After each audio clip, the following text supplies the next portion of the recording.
মেরুদণ্ডের জটিল রোগ, পেশিতে জোর নেই, ফলে সোজা হয়ে হাঁটাচলা করতে পারেন না। সব সময় প্রয়োজন হয় অন্য কারো সহায়তা। কিন্তু তারপরও জীবনযুদ্ধে থেমে যাননি আসানসোলের চন্দ্রিমা দে। নিজের চেষ্টায় পড়াশোনা করে মনের জোরে শিক্ষকতা করছেন চন্দ্রিমা। বর্তমানে সরকারি উচ্চ বিদ্যালয় কুলটির মিঠানি হাই স্কুলের শিক্ষিকা চন্দ্রিমা দে। জন্মের পরেই তার বাবা মা বুঝতে পেরেছিল কঠিন এবং বিরল রোগে আক্রান্ত চন্দ্রিমা। কিন্তু চিকিৎসায় কোনো ত্রুটি রাখেননি তারা।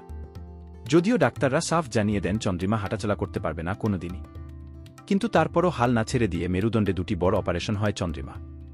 এর ফলে খানিকটা হলেও শরীরের বল এসেছে। কিন্তু সব সময় প্রয়োজন অন্য কারো সাহায্য। সেই সাহায্যেই হুইল চেয়ারে হাঁটাচলা করতে পারে চন্দ্রিমা। কিন্তু শারীরিক প্রতিবন্ধকতা যতই থাকুক চন্দ্রিমা থেমে থাকেনি জীবনযুদ্ধে।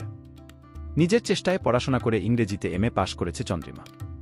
এরপর এসএসসিতে বসে স্কুলে চাকরি পায় চন্দ্রিমা। প্রথমে রানীগঞ্জের একটি সরকারি স্কুলে চাকরি, বর্তমানে কুলটির মিঠানি হাই স্কুলের ইংরেজি শিক্ষিকা।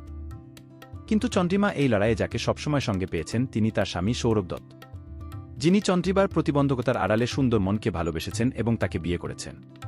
বর্তমানে স্বামীর সাহচর্যে স্কুলে আসেন, স্বামী সহযোগিতাতেই এগিয়ে চলেছেন চন্দ্রিমা। নারী দিবসে তার বার্তা, জীবনের নানান রকম বাধা আসে, কিন্তু সেই বাধাকে অতিক্রম করতে হয় মনের জোরে। মনের জোরেই এগিয়ে যেতে হয়।